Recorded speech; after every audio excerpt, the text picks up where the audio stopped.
après-midi à tous. On va maintenant poursuivre dans notre programmation avec notre atelier de discussion. Donc, j'espère que vous avez bien mangé. Super. Donc, pour ceux qui sont dans la portion ici à ma droite, si jamais vous ne voyez pas assez bien, je vous encourage à changer de côté dans la salle, mais sinon, il n'y a aucun problème. Le micro pour venir discuter, là, il est au milieu de la salle. Mais si jamais vous ne voyez pas bien, vous pouvez aussi vous diriger de l'autre côté. Donc, mon nom est Roxane Monplaisir et je suis conseillère à Holstein Québec pour le territoire centre. Et il me fait grandement plaisir de venir animer cet atelier de discussion sur la valorisation des données selon les nouvelles normes de publication à venir, en compagnie de Julie Duchesne du Bas-Saint-Laurent, membre de notre conseil d'administration depuis 4 ans et qui fait aussi partie du comité reconnaissance à Holstein Québec. Donc, les objectifs de l'activité cet après-midi, ce qu'on veut vraiment, c'est vous présenter, d'une part, les changements à venir aux normes de publication, de même que démontrer comment les services, les reconnaissances sont appelés à évoluer en fonction des changements qui s'en viennent et qu'on va vous présenter sous peu. Suite à ça, ça vous permet cet après-midi de venir en discuter avec nous et vous faire part de votre opinion par rapport à ces changements-là. Donc, vous allez être invités à différents moments à venir nous faire part de votre opinion. Donc, afin de dynamiser la présentation, nous avons des invités spéciaux, nous aurons des périodes de questions ouvertes et nous aurons également des sondages interactifs Mentimeter. Donc, vous voyez à l'écran le code du sondage que nous aurons cet après-midi. Donc, tout d'abord, commençons par nous familiariser avec la plateforme de sondage en ligne de façon interactive. Si jamais vous avez également des questions en cours d'atelier, il y aura aussi des périodes de questions ouvertes. Donc, vous pouvez les conserver pour ces moments-là précisément. Et nous aurons également des périodes où vous pouvez répondre à partir de vos cellulaires. Donc, nous n'en sommes pas à notre première utilisation de la plateforme Mentimeter, mais pour ceux qui sont moins familiers, nous vous avons préparé une première question afin, tout d'abord, de connaître si vous êtes à l'aise avec comment répondre à ce sondage avec une question un petit peu pour détendre l'atmosphère. Et ensuite, nous irons avec quelques questions pour connaître le profil des gens qui sont avec nous dans la salle, le profil des producteurs et éleveurs parmi nous. Bon, ben bonjour tout le monde. J'ai préparé une petite question pour commencer, pour tester justement le Mentimeter. Je voulais en faire une facile, mais finalement, c'est quand même difficile. La question est, quelle est la première référence qui vous vient en tête quand vous pensez au Saguenay-Lac-Saint-Jean? A, la petite maison blanche du déluge. B, les bleuets. C, la grosse bière. Puis hier, j'ai découvert un truc qu'il y avait ici, parce qu'ils servaient des bières, mais avec des petits verres. Fait que la bière ne rentrait pas toute dans le verre, fait que ça paraissait encore plus gros. Et en D, Lala de Cossé qu'il y a Lala. Fait que à vos réponses. Donc. On voit que les bleuets sont assez populaires. Hein? Je ne sais pas si les petits drinks du club hier soir ont été aussi populaires avec le bleuet dans le gin kilomètre 12, mais on voit que les bleuets sont connus. Hein? On aurait pu inscrire aussi toutes ces réponses ou aussi la chanson Jonquière de Plume la Traverse. Je ne sais pas si quelqu'un est à l'aise de nous faire un extrait, mais j'ai eu ben du fun à Jonquière.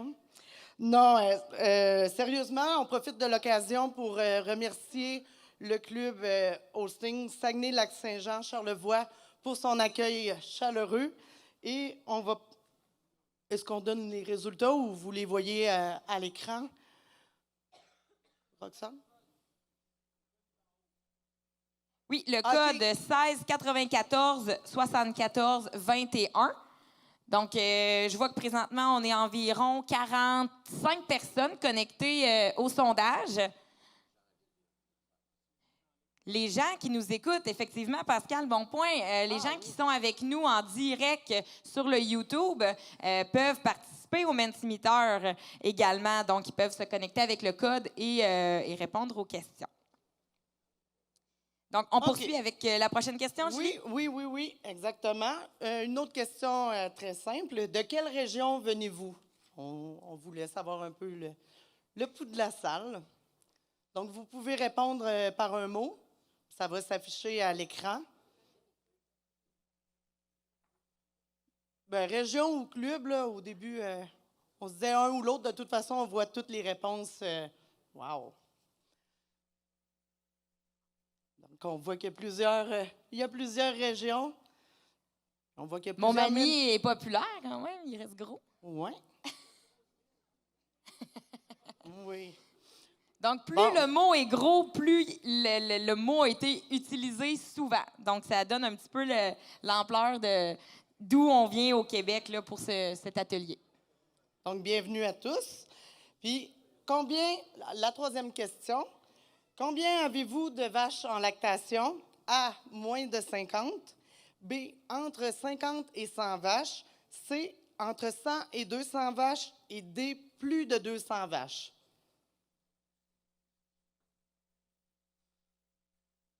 OK, on voit que c'est... On est monté à 50 réponses, donc ça va bien. Les gens, ils se connectent, puis ils comprennent comment ça fonctionne. Oui. C'est merveilleux. Oui, exactement. Il y a 10 ans, selon le rapport sur l'évolution laitière des producteurs de lait et Valacta, la moyenne du nombre de vaches en lactation dans les troupeaux était de 60.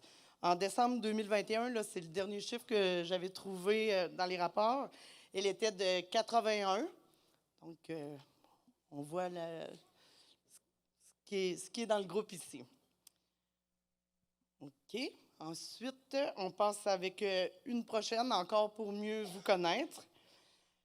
Actuellement, quel est votre principal système de traite? A, lactoduc, B, robot de traite ou C, salle de traite carrousel? Est-ce qu'on a pas mal toutes nos réponses? Ça rentre tranquillement. On est rendu à 56, donc oui, on s'en vient tout près là, des réponses habituelles. OK. Et si on se projette dans 5 ans, quel sera votre principal système de traite? Ah, OK. La question est...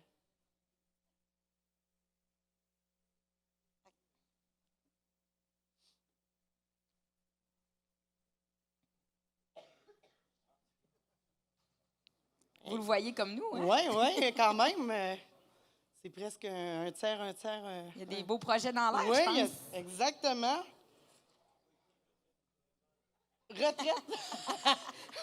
Oh, c'est vrai, on aurait pu mettre retraite aussi.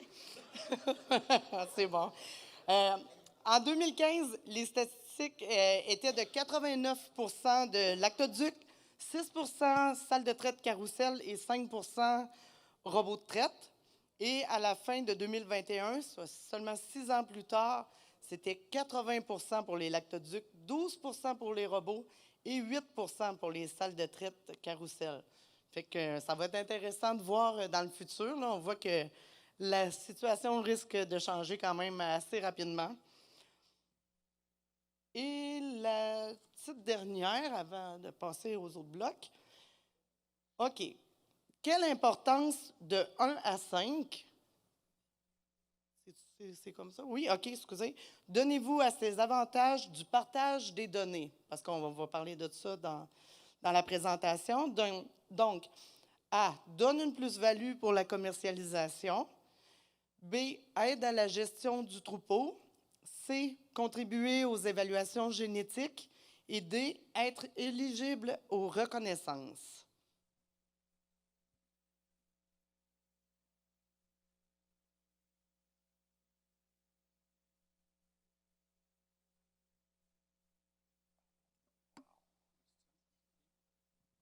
Ça bouge, ça bouge. C'est corsé quand même.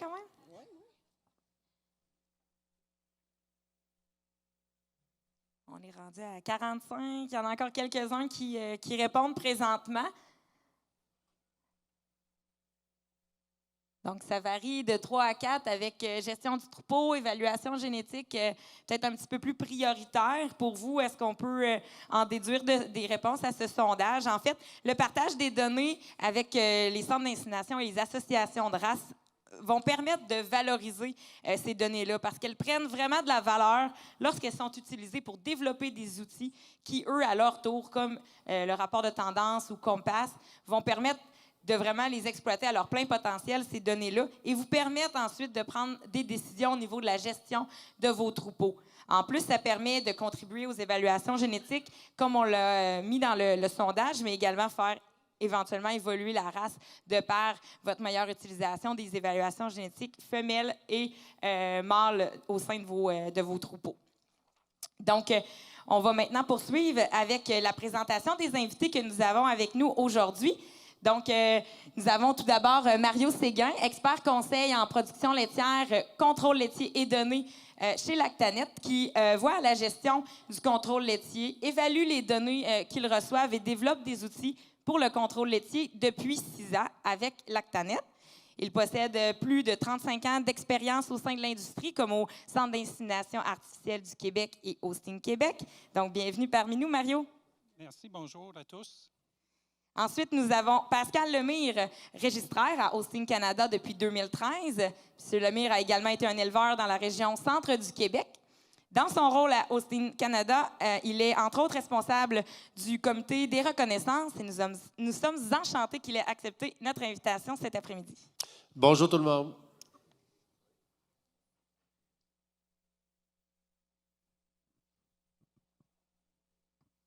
Oui, donc je débute avec une première portion de la présentation. Alors, je vais parler de la publication des lactations, les changements planifiés cette année en 2023. Donc, c'est une présentation qui a été montée avec Lactanet en collaboration avec les associations de races. Alors, c'est ce qu'on planifie faire pour la prochaine année. Alors, pourquoi effectuer des changements? On connaît une croissance continue des logiciels de traite et des systèmes de traite robotisés à la ferme. Fait que je pense qu'on peut s'actualiser au niveau des normes et de ce qu'on va utiliser pour donner. Les technologies sont en évolution. Il y a davantage d'options de capteurs à la ferme. Fait que, oui, il y a des données de composantes qui peuvent être utilisées. Alors, les besoins changeants des producteurs laitiers en matière d'information.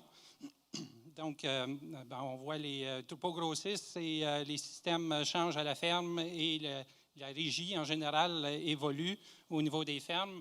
Alors, c'est une autre raison. Et finalement, c'est pour Lactanet une occasion de partager plus de renseignements avec les associations de races. Et puis là, on inclut toutes les associations. Fait que c'est un travail commun qui a été réalisé depuis une couple d'années.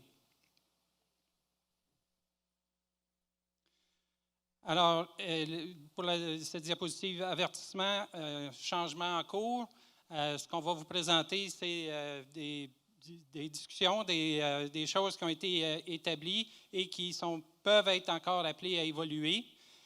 Fait que c'est une initiative, le partage des données de lactation qui a débuté en 2020 entre les associations de races et Lactanet. Il y a des réflexions et des décisions qui continuent à se faire cette année au niveau des associations de races surtout. Et ces décisions, réflexions-là peuvent influencer les services que les clients Lactanet vont continuer ou vont choisir d'utiliser. Fait qu'on sait qu'on a des services de gestion, on a des services de contrôle laitier publiables. Alors, là, l'avis qu'on demande, c'est qu'avant de changer de service au niveau du contrôle laitier, chaque producteur devrait d'abord consulter leur association de race pour savoir si les données, de la façon qu'ils vont être transférées, si ça va leur convenir, s'ils changent de service. Alors, en gros, les changements proposés aux lactations publiables, ça se résume en 5 points. L'inclusion des données des capteurs pour les composants, c'est le premier point. Le deuxième point, l'exigence de 80 des premières lactations soit enregistrée au livre généalogique, n'est plus requise au niveau des contrôles laitiers publiables. Ensuite, l'option de partager les lactations de gestion, soit le contrôle laitier régulier, comme on l'appelait, admissible avec les races, fait qu'on peut, données de gestion vont être partagées aux associations. Je vais en parler plus en détail tantôt. Il n'est plus obligatoire d'avoir recours à la supervision du personnel de Lactanet. Fait que je vais amener plus de détails là-dessus. Et finalement, les relevés de lactation comprendront l'identification de la source de données. Fait que si je commence avec les deux premiers points, l'inclusion des données de capteurs dans les lactations publiables. On a le Lactanet, on a développé depuis près de 3 ans le service clé, contrôle laitier électronique, qui nous permet c'est un service qu'on va chez spécifiquement les producteurs avec système robotisés, et on va chercher les données, notamment des capteurs, soit le jour du test, pour le gras et la protéine. Fait qu'on fait des tests à distance, il n'y a pas de technicien qui se déplace. Et à distance, il va dans le logiciel, dans l'ordinateur du client, puis il va chercher les données pour faire un test de contrôle laitier. Et il ajoute là-dessus les fichiers de composants de gras et de protéines pour la journée correspondante. Alors, donc, ces données de capteurs-là vont être inclus dans les lactations publiables, vont être identifiées en conséquence. Fait que je vais revenir avec l'identification des données des capteurs tantôt. Par contre, au niveau des données de capteurs, ne seront pas transférées aux évaluations génétiques parce qu'aucun capteur n'est actuellement certifié par ICAR. Donc, c'est la raison pour laquelle ils ne sont pas acceptés pour les évaluations. Ensuite, le deuxième point que je vais ici, c'est le retrait de l'exigence de 80 des premières lactations enregistrées au livre généalogique. Puis ça, c'est une exigence historique qui est en cours depuis quelques décennies. Et c'est jugé généralement que c'est plus nécessaire en raison des exigences nationales en matière d'identification et de traçabilité. Fait qu'il y a déjà un système en place pour identifier tous les animaux dans les étables avec la traçabilité et qui identifie tous les animaux. Donc, on juge qu'il n'est plus nécessaire de garder le minimum 80 de première lactation au livre généalogique. Et par le fait même, on met un nouvel accent sur les animaux individuels et leur lactation. Donc, on va envoyer les lactations individuelles aux associations de race, comme on le fait actuellement, mais en plus, comme on va le voir avec les données de contrôle laitier de gestion. Fait que, oui. Oui, troisième point, l'option de partager les relevés de gestion avec les races. Donc, on parle des lactations qui vont être admissibles, soit des lactations qui vont rencontrer des critères minimums. On parle surtout de la cote de lactation. Fait que ces lactations admissibles-là, des troupeaux soumis à un service de gestion, vont être partagés aux races, aux associations de races, seulement lorsque la lactation va être complétée. Soit au tarissement ou 305 jours, pour assurer une intégrité minimale de la lactation qui est partagée. Fait que c'est le partage aux associations de race, c'est vraiment nouveau, c'est ce qu'on met en place. Par contre, il faut préciser que le partage exige la permission du producteur et sera basé sur une option tout ou rien pour le troupeau. Un troupeau qui est un service de gestion, il va devoir signer un formulaire à Lactanet, lui autorisant Lactanet à transférer les données de lactation complétées aux associations de race.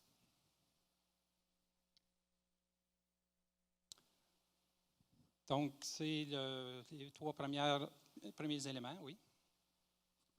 OK. Là, je pense qu'on va passer à des questions Mentimeter.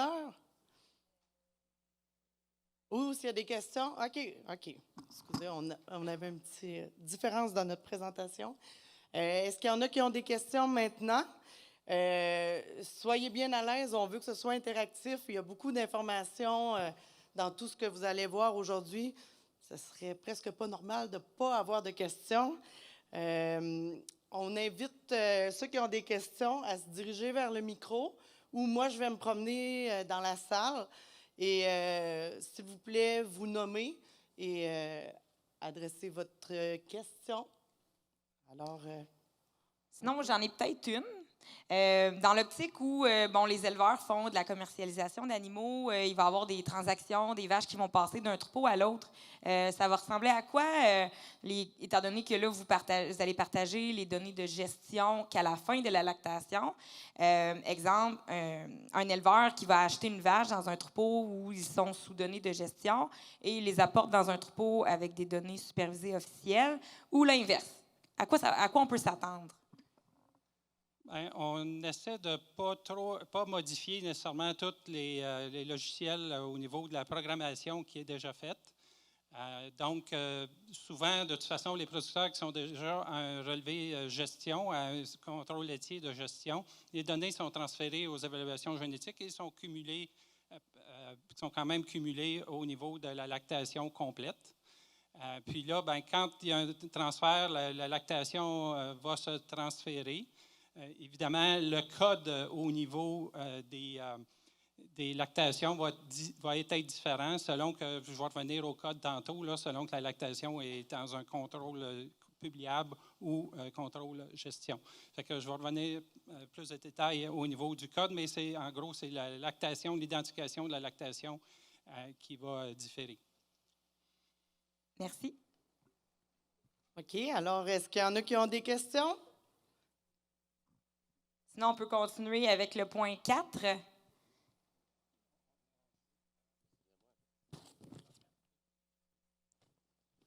Alors, on va faire un petit bout du côté d'Hosting. Les nouvelles données de publication. Premièrement, je le répète, ce sont tous les associations de races canadiennes qui ont emboîté le pas vers cet échange de données-là envers les livres généalogiques. Ma première partie va concerner l'avantage pour les troupeaux de gestion à accepter le consentement de transférer leurs données aussi aux livres généalogiques. Prochaine diapositive. Alors, bien sûr, il y a à peu près 43 % de la clientèle de Lactanet qui utilise du contrôle de gestion. Donc ça, c'est les contrôles réguliers, non supervisés, là, peu importe l'expression qu'on utilise, on l'a utilisé dans le temps. Nous, on appelle ça vraiment des contrôles de gestion. Ces données vont, à l'avenir, avec l'approbation des membres, être rendues au livre généalogique chez Hosting Canada, vont nous permettre un paquet de choses. De nous être capable d'offrir la même gamme de tous nos services à tous nos membres. Et ça, c'est quelque chose que toutes les races ont vraiment priorisé. Parce que certaines races, on va avoir des niveaux différents de d'autres à offrir des services. On va vous parler plus ici en tant qu'Hosting Canada, mais toutes les races ont aussi leur propre niveau. Chez nous, à Hosting Canada, ben, ça va nous permettre de publier sur le site web les extensions de Pedigree. Ça va nous permettre de disposer sur les mesures phénotypes, sur les tendances de troupeau. Ça va nous permettre de connaître l'ensemble des performances du troupeau afin de mieux travailler dans le Compass. Ça va nous permettre aussi de fournir aux classificateurs l'information des vélages et des séquences de lactation en vue d'une visite de classification à votre ferme et de rendre la future application d'Hosting Canada, qui est prévue pour avril 2023, pleinement utilisable. Ici, je vous donne un exemple. Les troupeaux de gestion n'ont pas la possibilité d'envoyer les lactations. Voici tout ce qui disparaît lorsqu'on est sur le site web d'Hosting Canada. Ce n'est pas parce que les vaches n'ont pas fait de lait ou qu'ils n'ont pas de données, c'est juste que les données ne sont pas échangées présentement avec le livre généalogique. Alors, pour nous, et évidemment, on en a parlé tantôt, les lactations vont être identifiées. Alors, on va pouvoir revenir avec toute l'information que les vaches vont faire, femelle, mère après mère, pendant des générations. Sur les extensions de Pedigree, comme on voit ici, bien évidemment, pour ces gens-là, en outils de gestion, toutes les informations qu'on voit ici, qu'on peut s'amuser à faire disparaître, qui sont les lactations de lactation, ce sont des données que les gens ont chez eux dans le cartable vert PATLQ, mais qui ne sont pas échangées avec les associations de races. Donc, lorsqu'on veut refaire un pedigree, il faudrait remonter dans dans nos livres et c'est des choses qu'on ne fait pas. À l'avenir, ces gens-là vont avoir ce gain-là, soit pour lorsqu'ils font un encan complet de leur ferme ou lorsqu'ils font des consignations dans des encans de clubs ou des encans publics, d'avoir les mêmes informations sur leurs extensions de pédigree que les lactations, les publiables qu'on connaît aujourd'hui. Encore une fois, les lactations vont être identifiées comme étant de gestion avec, tantôt, on va tout passer, là, les identifications que toutes les lactations vont avoir. Alors, ça va nous permettre de bien identifier et de connaître la source de l'information. L'autre mesure que je vous parle, c'est les mesures phénotypes sur les tendances de troupeaux. Aujourd'hui, il n'y a que les lactations publiables qui peuvent apparaître dans les tendances de troupeaux du côté droit lorsqu'on parle des tendances phénotypes de nos troupeaux. Et ces rapports-là sont un rapport livré par Hosting Canada qui est très, très, très utilisé sur les fermes pour voir est-ce que la génétique que j'ai investie s'exprime sur mon entreprise et à quel niveau de différence en moins ou en plus ça s'exprime. Et lorsqu'on visite des troupeaux qui sont en gestion, en contrôle de gestion, bien, on ne peut pas leur parler des tendances phénotypes parce qu'on ne les a pas. Ils les connaissent, mais on ne peut pas les linker au tableau parce que nous, on ne les reçoit pas. À partir de l'acceptation de l'échange, c'est des données qu'on va pouvoir recevoir. On a aussi Connexion qui s'en vient, l'application Connexion. Donc ici, on va avoir les inventaires de ces troupeaux-là qui vont maintenant être échangés avec Hosting Canada et être capables d'avoir de l'information pour que l'application marche à plein régime.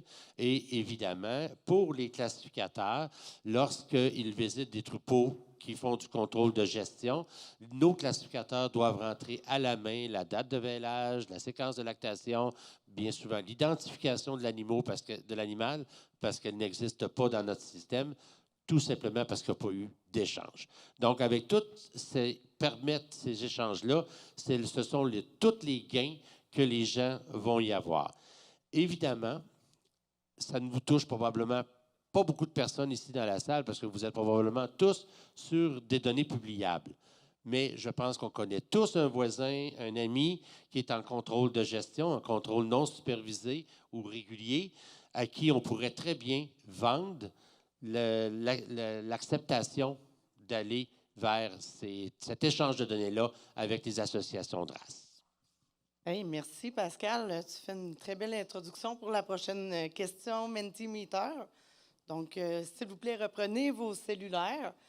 La question facile, combien connaissez-vous de producteurs qui font du contrôle de gestion ou du contrôle régulier? Donc, A, 2 et moins, B, 3 à 5, C, 5 à 10 et D, 10 et plus.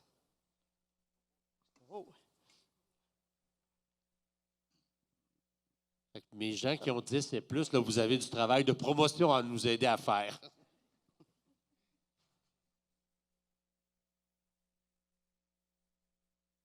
Oui, il y en a quand même beaucoup qui ont des contacts puis pour pouvoir en discuter. Et vous, quel type de données avez-vous à la ferme? A, un logiciel de traite. B, logiciel de traite et contrôle laitier non validé. C, logiciel de traite et contrôle laitier validé. D, contrôle laitier non validé seulement. Ou E, contrôle laitier validé seulement.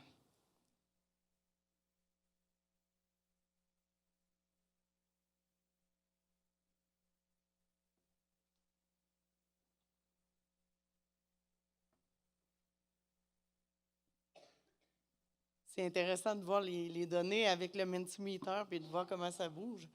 C'est un bel outil pour pouvoir reprendre le pouls puis la situation aussi. Donc, on voit que il y en a la majorité, il y a 24 avec le logiciel de traite avec le contrôle laitier supervisé et 25 avec le contrôle laitier supervisé seulement, pas de logiciel de traite. Donc, on voit que ici, c'est en très grande majorité supervisé. On n'est pas surpris de ça quand même. Mais on en connaît quand même beaucoup qui sont non supervisés. Donc, on va enchaîner maintenant avec la suite de la présentation avec Mario. Puis, on aura aussi encore une petite place pour les questions tantôt. Oui, donc Pascal, tantôt, tu as mentionné les cartables verts du PATLQ. Là, je pense que tu traduis un peu notre âge. Moi, je les ai eus, ces cartables-là, mais c'était des étés que j'avais travaillé au PATLQ en 84. Fait que voilà. Oui, c'est ça. Donc, oui, la supervision du personnel de l'Actanet n'est plus obligatoire. Alors, je pense qu'avec l'évolution des systèmes, on collecte de plus en plus de données à la ferme de façon électronique. Et donc, il y a probablement moins d'exigences à ce niveau-là. Par contre, le service de main-d'œuvre demeure disponible, le personnel de l'Actanet, pour offrir la valeur ajoutée et l'assurance qualité de la supervision. Fait que on continue à offrir le même service publication avec supervision, mais ce n'est plus obligatoire pour la question des publications des relevés de lactation. Par contre, l'autre point, c'est qu'on va inclure avec chaque relevé de lactation qui va être émis le nombre de tests supervisés par le personnel de l'Actanet. Fait qu'il va y avoir notamment ça, d'ajouter comme étiquette à chacune des lactations pour identifier comment est-ce que les données ont été recueillies à la ferme, à savoir supervisées ou non supervisées. Fait que si on regarde l'identification des sources de données de lactation qui sont mises en place avec les changements au niveau de la programmation, on a des services pour le troupeau, fait qu'on a soit le service Publiable, qui est actuellement le service supervisé 100% ou alterné, c'est les deux services Publiables actuels, ou gestion, où il n'y a aucun test supervisé. Ensuite, on va ajouter les composants. Les composants du lait, on va identifier sur la lactation si c'est des composants qui viennent du laboratoire, une analyse d'un échantillon qui est envoyé au laboratoire Lactanet, ou si c'est un capteur non certifié. Actuellement, les capteurs qui vont déterminer composants de gras et de protéines ne sont pas certifiés par ICAR. Donc, on va l'identifier NC non certifié, ou si les capteurs sont certifiés CC, capteurs certifiés ICAR. Ensuite, l'information supplémentaire sur la lactation spécifiquement, fait qu'on va avoir le nombre de jours de tests inclus dans le relevé de lactation. Fait que si une vache a, pendant sa lactation, fait 8 tests, c'est ce qui va être ajouté là. Ensuite, on va préciser le nombre de jours de tests avec la supervision du personnel de l'Actanet. Fait que, par exemple, aujourd'hui, le service alterné pourra faire en sorte qu'une vache a 4 tests supervisés et 8 tests total sur son relevé de lactation. Ensuite, ce qui est nouveau, on va identifier pour chaque relevé le nombre d'échantillons avec analyse de composants dans le relevé de lactation. Fait que si, par exemple, il y a un troupeau une vache qui a manqué un test, elle peut avoir 8 tests supervisés, il y a eu 8 tests échantillonnés, mais il y en a une qui a eu une perte de l'échantillon, donc elle va avoir 7 échantillons avec analyse de composants, ou actuellement aussi les troupeaux alternés. Certains n'échantillonnent pas le jour non supervisé. Alors, ça va être inscrit le nombre de tests qu'il y a avec composants. Et finalement, le dernier élément, c'est qu'on ajoute le nombre d'échantillons du laboratoire, donc combien d'échantillons qui ont été analysés au laboratoire, combien de tests échantillons qui sont issus de capteurs non certifiés et combien de tests qui sont issus de capteurs certifiés, qui éventuellement, s'il y en a des capteurs certifiés, on va pouvoir l'indiquer. Fait que le but, finalement, c'est de partager l'information aux races, mais en ajoutant de l'information à chacune des lactations pour que les associations puissent décider qu'est-ce qu'ils font avec chacun des relevés de lactation, si tous les relevés sont admissibles aux reconnaissances ou qu'est-ce qui est utilisé selon ce qu'ils jugent opportun.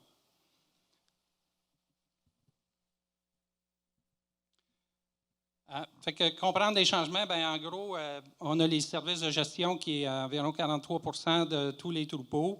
On demande 6 tests par an au minimum. Habituellement, la plupart font 10 tests. Les services publiables, c'est 57 de tous les troupeaux. Puis pour avoir des lactations publiées ou pour être éligible à avoir des lactations publiables, ça prend 10 tests par an actuellement.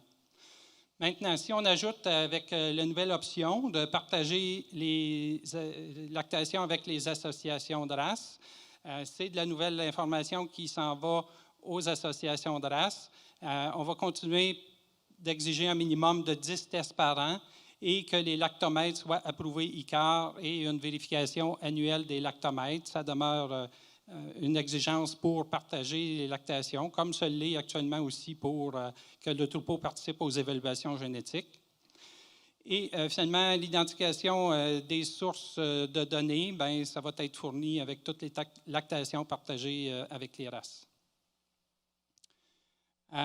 Donc, nouveau au niveau des services publiables, c'est qu'on va pouvoir utiliser les données des capteurs. On va les inclure avec les lactations publiables.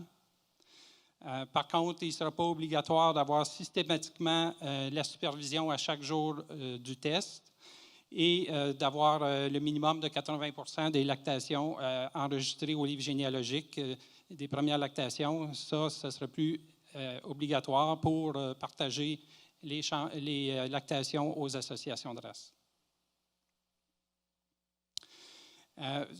D'autres éléments de détail là, pour préciser les changements.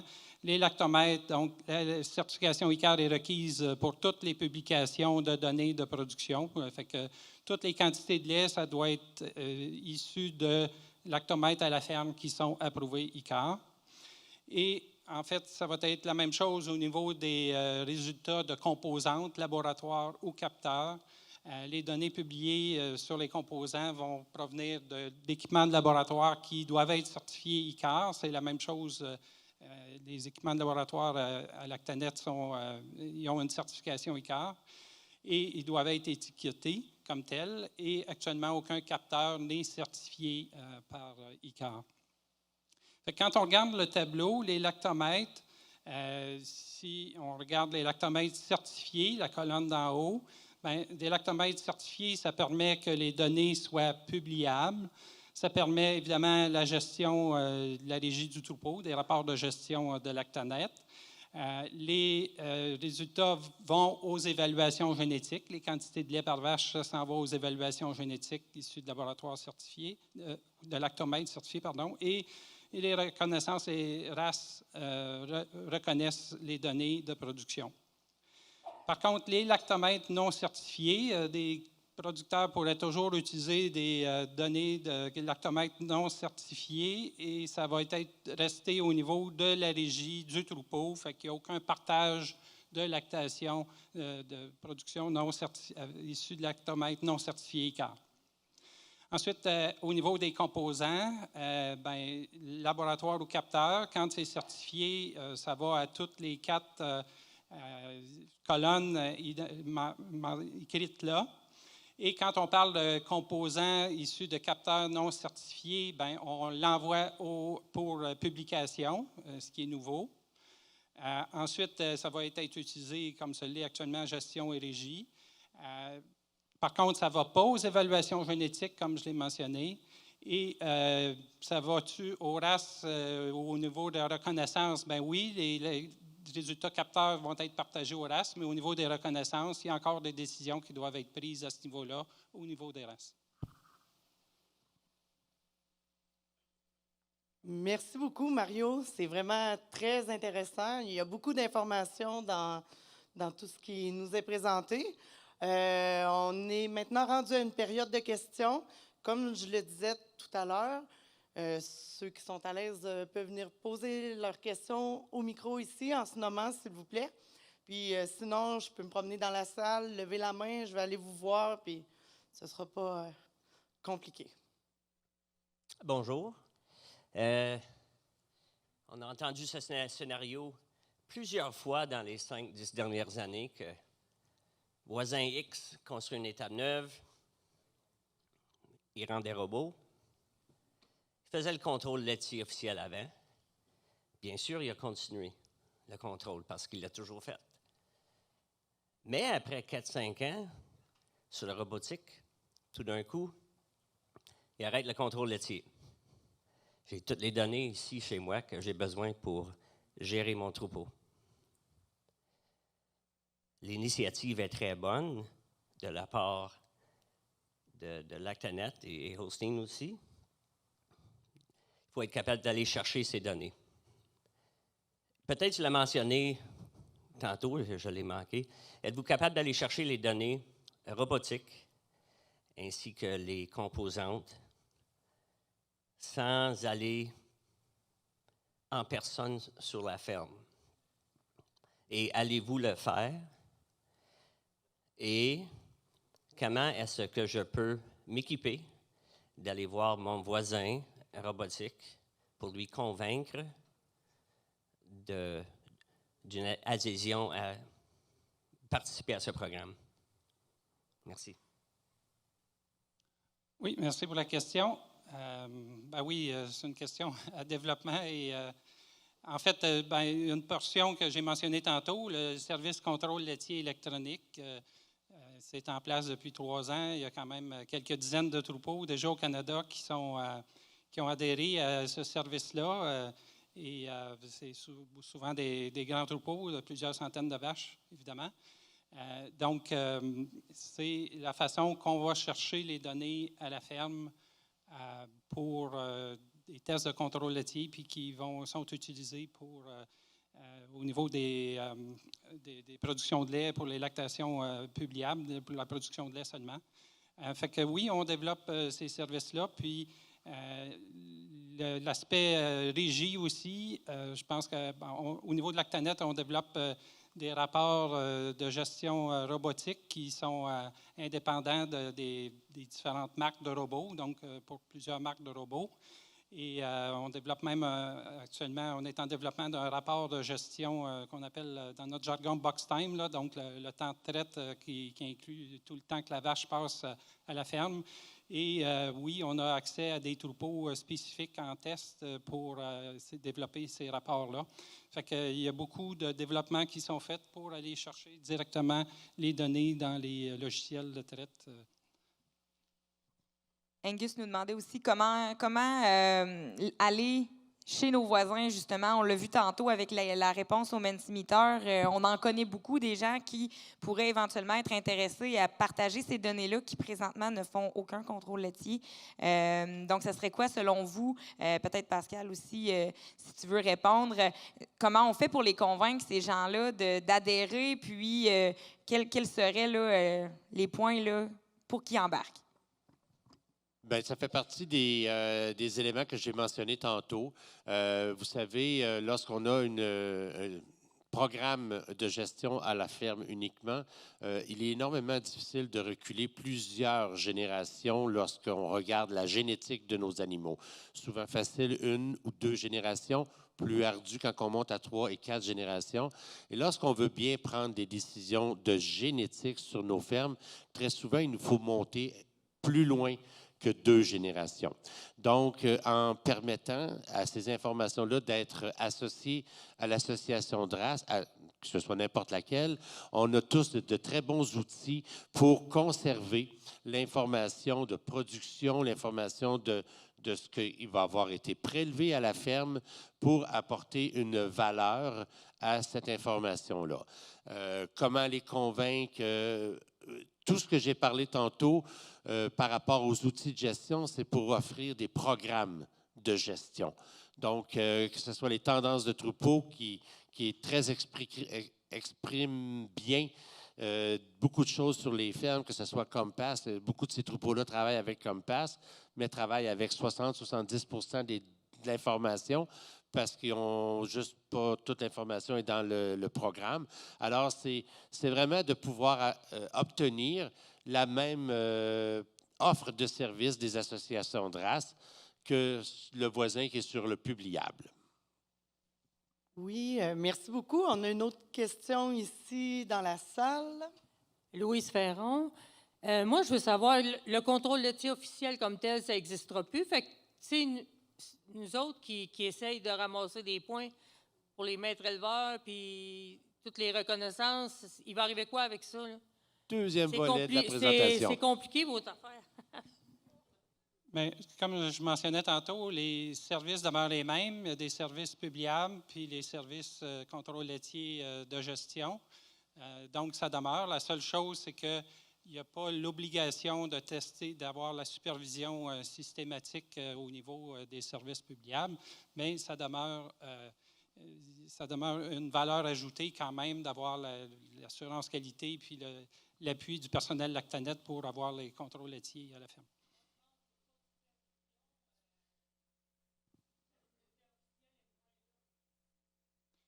Il y a d'autres éléments que j'ai mentionnés plus loin dans ma présentation au niveau des questions-réponses, mais il demeure qu'au niveau du service publiable, il y a plus de contrôle qui est fait au niveau des données qui sont acceptées pour être inscrits soit dans les rapports ou dans les livres généalogiques.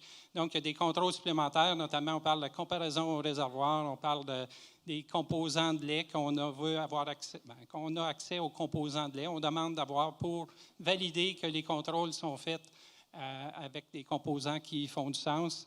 Et là, en fait, aussi, on a passé une période de COVID, qu'il y avait des tests qui se sont faits avec, que les techniciens ne pouvaient pas se déplacer à la ferme, puis ça a quand même fonctionné. On a eu des bonnes données et fait qu'on a cette expérience-là aussi qui s'ajoute.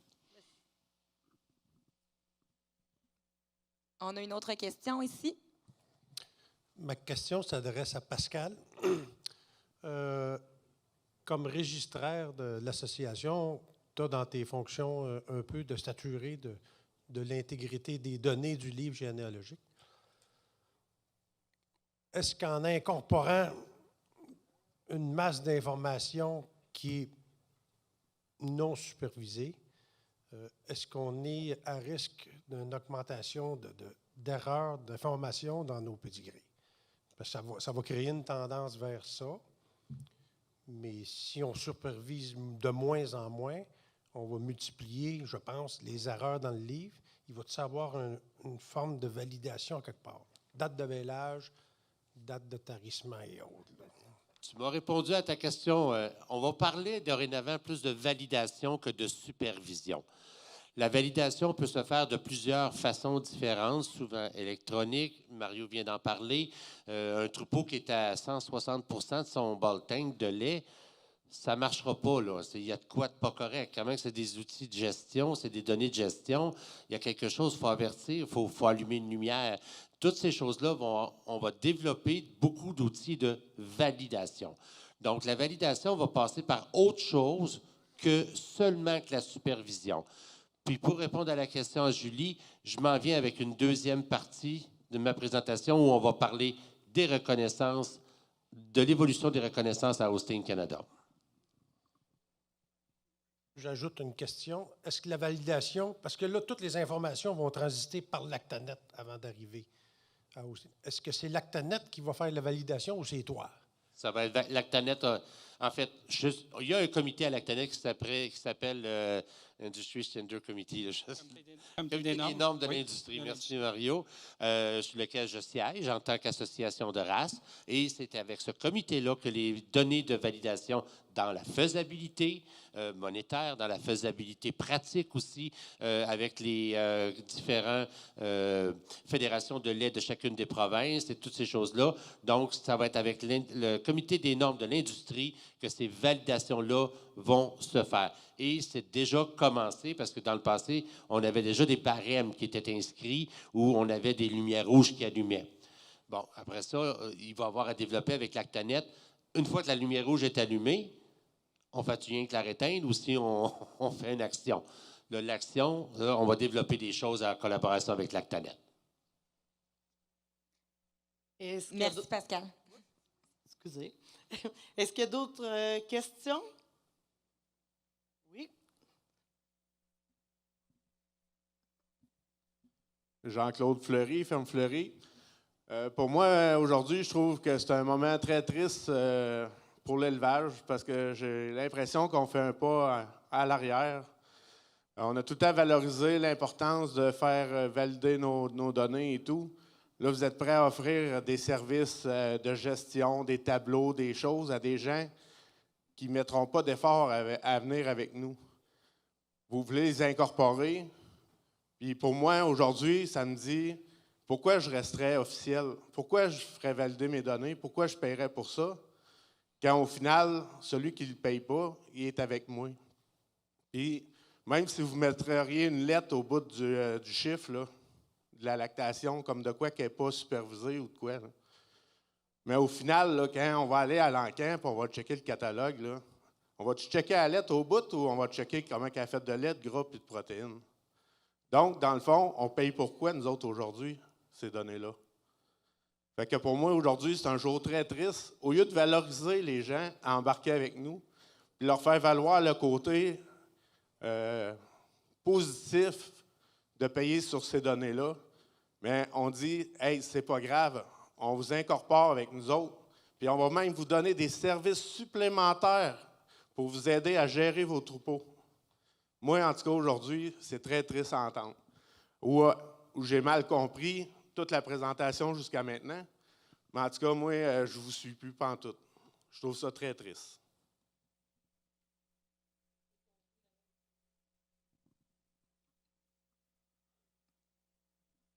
Peut-être un commentaire.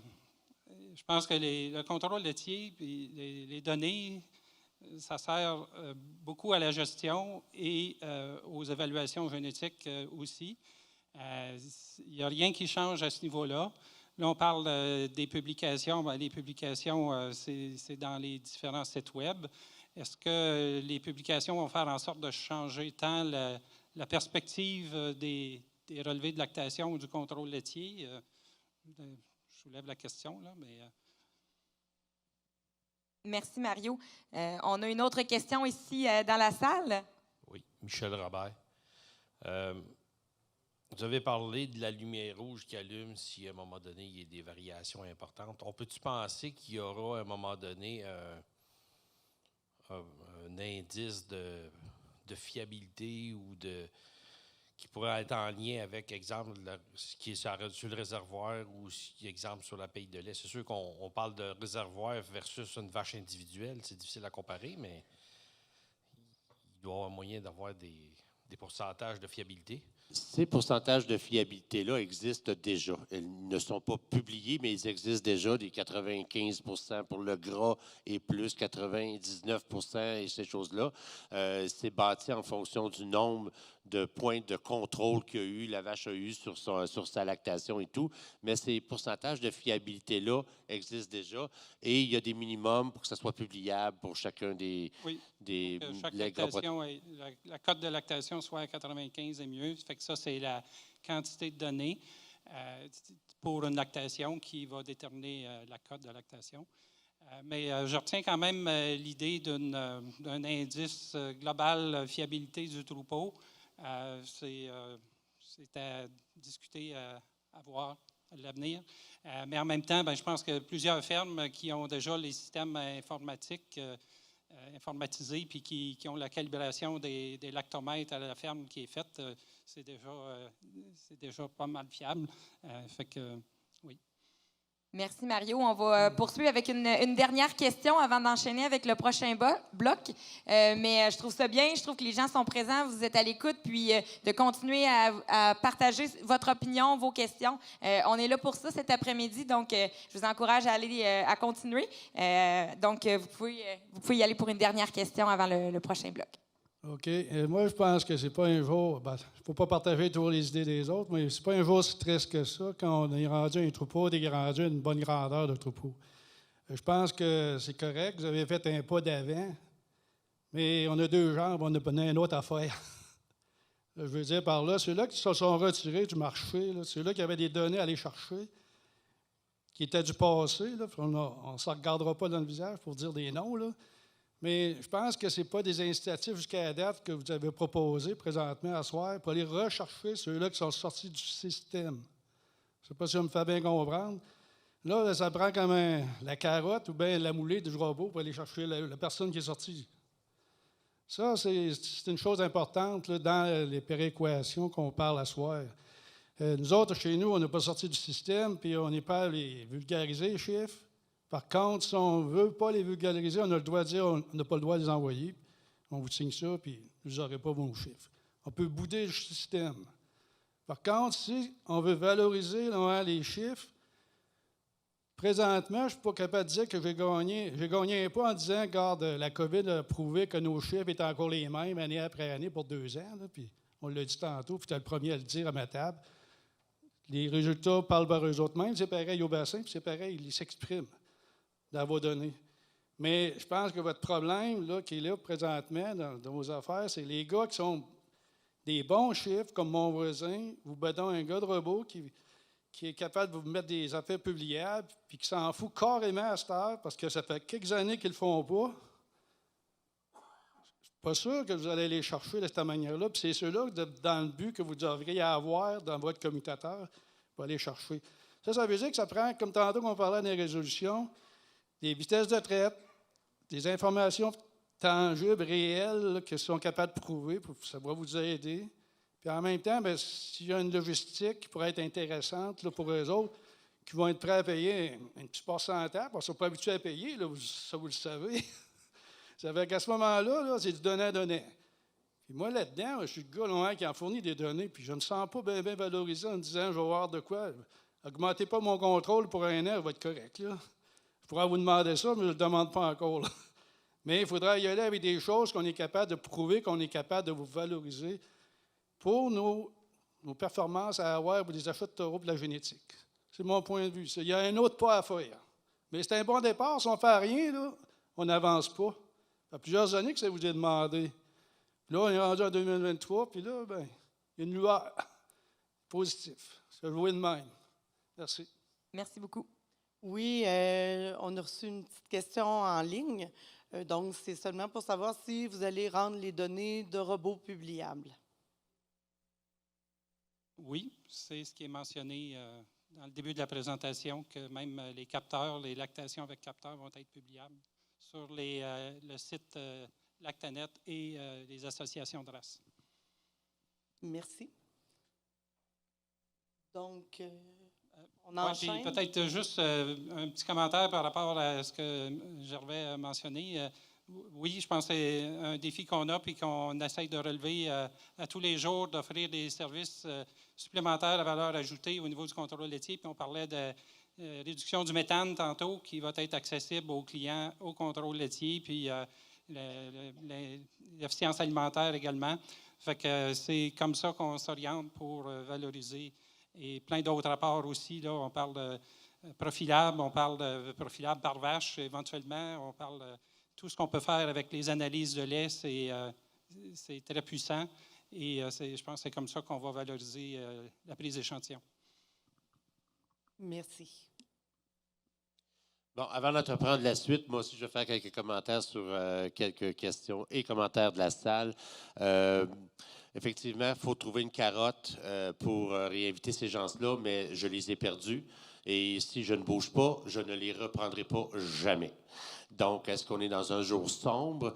Je pense qu'il faut garder l'ensemble de nos éleveurs qui font de la génétique et qui sont membres de notre association afin de tous nous emmener vers des valeurs ajoutées à faire de la génétique sur chacun de nos fermes.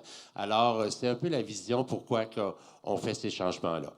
Ce que j'ai parlé jusqu'à maintenant, ce sont des outils de gestion pour des programmes de gestion.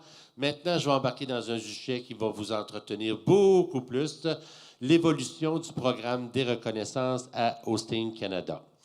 Pour l'instant, les données, les reconnaissances seront fondées sur les lactations dites publiables. Et là, faites attention entre le terme publié et le terme publiable qu'on connaît depuis des années. Donc, ce n'est pas parce que l'information est publiée au livre généalogique qu'elle est publiable ou qu'elle est validée. Pour une lactation validée pour les traites conventionnelles, bien, ça veut dire des traites supervisées. Pour des traites robots, des salles de traite, il n'y a pas nécessairement de la supervision. Les traites robots qui ont un échantillonneur vont tout simplement envoyer les échantillons de lait au laboratoire, mais il n'y a aucune supervision qui se fait à la ferme et ces données-là sont publiables aujourd'hui. Donc, tout ça demeure pour les 2 prochaines années. L'année 2023 va nous donner le temps de recevoir, d'analyser et de regarder les nouveaux types de lactation pour ce qui est des reconnaissances. Donc, on change les yeux. Les objectifs au niveau du comité des reconnaissances étaient d'ajuster nos reconnaissances aux futures données qui sont acceptées par Lactanet et Hosting Canada. On avait un souhait d'être aussi plus inclusif par rapport à nos problèmes de nos situations de reconnaissance et aussi d'adapter nos reconnaissances à la réalité des fermes d'aujourd'hui et des agriculteurs d'aujourd'hui. On veut faire en sorte aussi que les reconnaissances fassent la promotion de tous nos services, faire en sorte que nos reconnaissances soient significatives pour les propriétaires d'aujourd'hui et de demain, et aussi que nos reconnaissances s'alignent mieux sur la profitabilité des vaches et des fermes.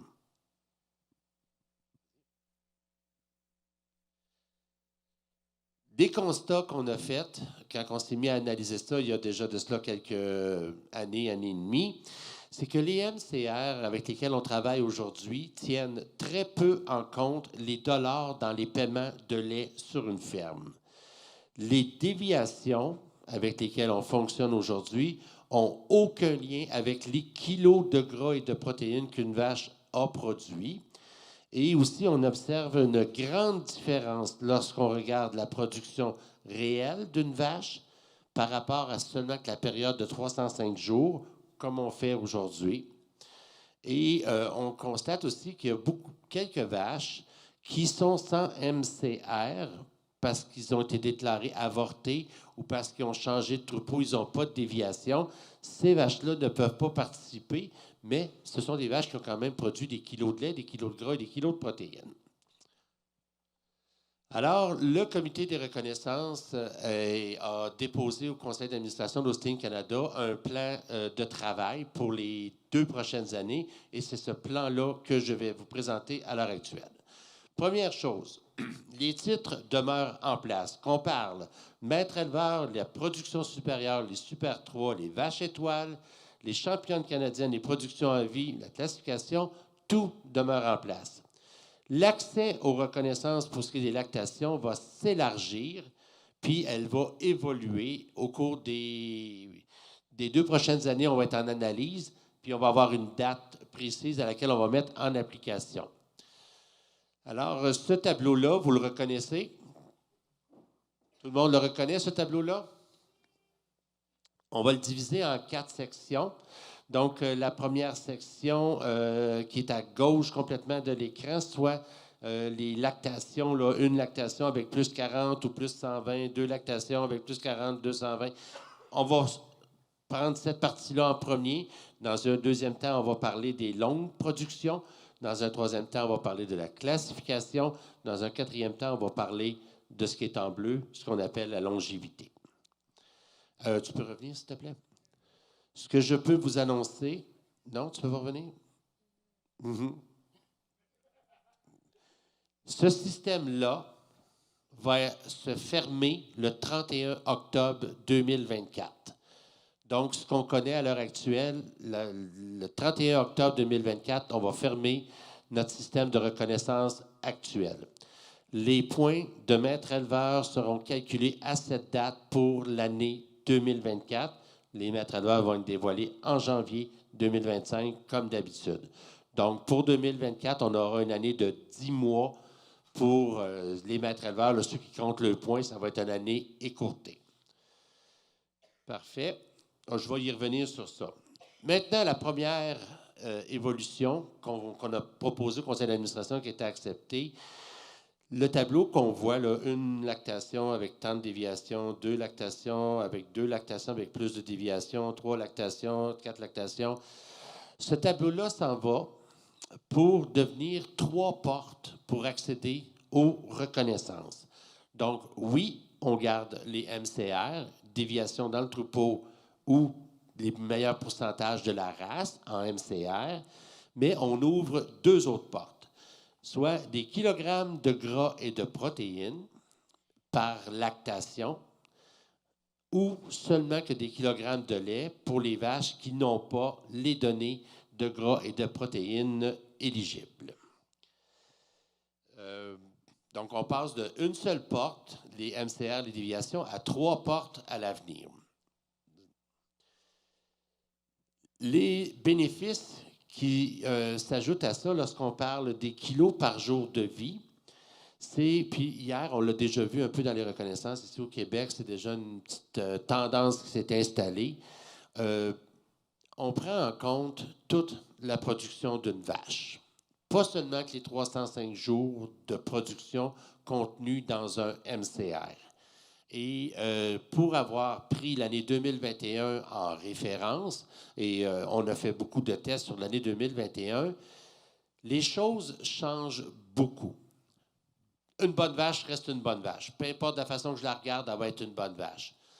Mais on s'est rendu compte qu'on a peut-être donné des certificats de production supérieure à des vaches qui n'ont pas produit tant de kilos de gras et de protéines.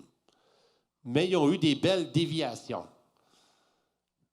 Mais au niveau de l'or, à la ferme, des déviations, ça ne paye pas encore bien. Pour se poser la question à savoir, peut-être que notre système y est à regarder. Lorsqu'on fonctionne avec des kilos par jour de vie, c'est beaucoup mieux aligné sur la rentabilité des fermes. On reconnaît les productions. Là, si on parle juste des kilos de lait, parce qu'on a kilos de gras plus protéines, mais on a aussi les kilos de lait. Ici, on va reconnaître les productions sans gras, sans protéines. Demain matin, il n'y a aucun capteur qui sont approuvés ICAR. Donc, les données vont être publiées à Hosting Canada, mais elles ne sont pas utilisées dans le système des reconnaissances parce qu'elles ne sont pas validées. Donc, ces données clés-là, les contrôles laitiers électroniques, les gens vont pouvoir participer aux reconnaissances, mais rien qu'avec des kilos de lait. OK? C'est ouvert aux lactations sans supervision puis aux données provenant de d'autres contrôles. Et quand on ouvre ces choses-là, quand on regarde les kilos par jour de vie, ce qu'on a constaté au niveau des jeunes lactations, première, deuxième lactation, effectivement, on va avoir beaucoup de situations de vaches qui ont fait de longues lactations. Donc, on dépasse les 300 jours, quasiment 400 jours en lactation. Ces vaches-là ont toujours des ratios en kilos par jour de vie meilleurs qu'une vache qui a fait une lactation courte. Par contre, dès qu'on arrive en 3e, 4e lactation et plus, mes vaches qui révèlent fréquemment deviennent de meilleures concurrentes en kilos par jour de vie. Donc, c'était plaisant de voir l'évolution des vaches. Puis ce qu'on aimait beaucoup, le comité et le conseil d'administration, c'était vraiment de prendre en compte toute la production d'une vache sur une ferme. Et on est payé pour tout le lait que la vache a fait sur notre ferme. On n'est pas payé rien que pour les 305 jours de MCR. Donc ça, c'était un volet qu'on appréciait, qu'on aimait beaucoup, beaucoup, beaucoup. Évidemment, les MCR demeurent déterminés par l'âge au vêlage. On sait qu'on peut avoir une 2 ans à 1 veau, on peut avoir une 2 ans et 11 mois à 2 veaux. Les MCR demeurent liés à l'âge au vêlage. Par contre, les kilos de lait et les kilos de gras et de protéines, eux, vont être classés par séquence de lactation. Ce qu'on a fait, c'est qu'on a travaillé avec des programmes en dehors du livre généalogique et c'est comme ça qu'on va continuer à travailler.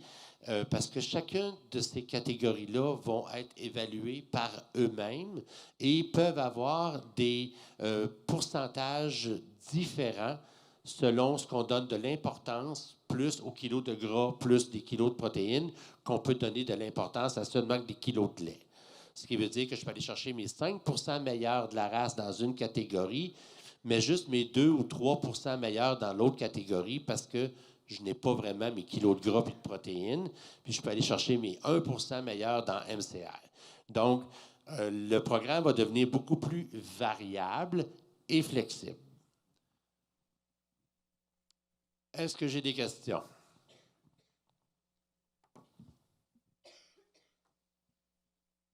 Ben, merci Pascal. Puis pour faire place à cette partie-là de la présentation qui parlait beaucoup de la réflexion, des constatations et des propositions, on a 2 petites questions Mentimeter. Puis ensuite, peut-être que vous pourrez poser d'autres petites questions. Il y en a qui ont pris de l'avance, là. C'est Oui, bon, oui, ça. oui. Donc, c'est des questions portant sur les reconnaissances. Considérant la réalité des fermes d'aujourd'hui concernant le paiement du lait, quelle importance donneriez-vous à ces catégories dans l'attribution des reconnaissances? Placez en ordre les choix de réponse en commençant par le plus important. Donc, c'est ça, je vois que c'est presque, je pense que c'est égal. Est-ce qu'on a plusieurs réponses de On rentrée? est à 15 personnes qui ont répondu. Donc, j'imagine que ça va évoluer là, au fur et à mesure que vous répondez. Pour vous, laquelle de ces catégories-là vous parle le plus pour vos entreprises? Oups.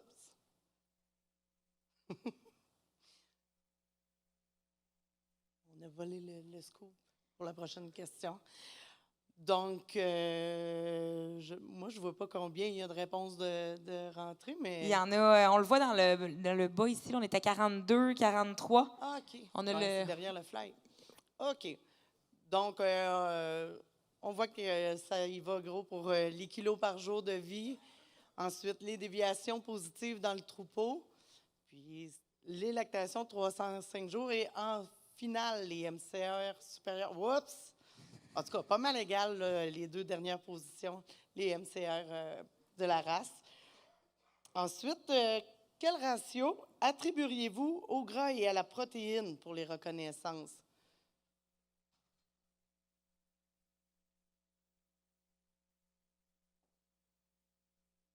Parce que, comme Pascal disait, je pense qu'il reste aussi à l'écoute pour voir l'intérêt, les Effectivement, Julie, suggestions. j'ai bien parlé. La route est destinée, mais tout est variable dans notre évolution. On peut donner un ratio de 55 au gras, 45 en protéines. Alors là, je ne serais plus un ratio de 1 pour 1. On peut donner exactement la paille de lait.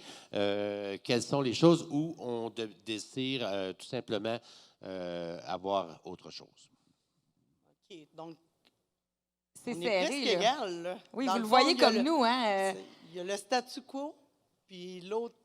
Si jamais il y en a parmi vous qui veulent venir peut-être donner des suggestions plus précises, d'autres ratios qui vous intéresseraient, vous êtes invités aussi à venir nous faire part de la raison derrière le ratio que peut-être vous avez en tête pour le futur, car la beauté de ça, c'est que ça va être flexible.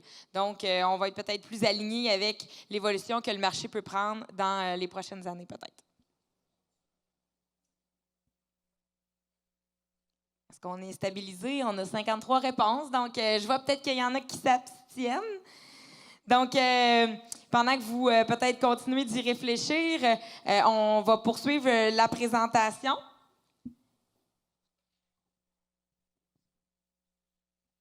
Alors, on y va maintenant avec le deuxième volet de notre grand carré que je vous ai présenté tantôt. Au niveau des longues productions, voici la recommandation qui a été acceptée au niveau du conseil d'administration. Vous vous souvenez qu'on avait 60 000, 70 000, 80, 90 000, c'était une étape par 10 000. Voici ce qui est proposé. Donc, on maintient le premier niveau à 60 000 kilos, parce qu'on sait que ça touche à peu près 79 de nos membres qui atteignent au moins une production à 60 000 kilos dans leur étable. Par contre, on ajoute en 5 lactations ou moins, pour ce qui est du premier niveau seulement. Après ça, on y va par 15 000 kilos entre les niveaux pour atteindre le niveau 2, c'est 75 000 kilos, 90 000 pour le troisième niveau, ainsi de suite, jusqu'à 135 000 kilos. Donc, on vient un peu toucher les résolutions qui disaient de peut-être apporter plus d'importance aux vaches qui produisent longtemps. Alors là, on a monté pas mal de nos pointages. Pour aller chercher 6 points, il faut faire encore plus de lait.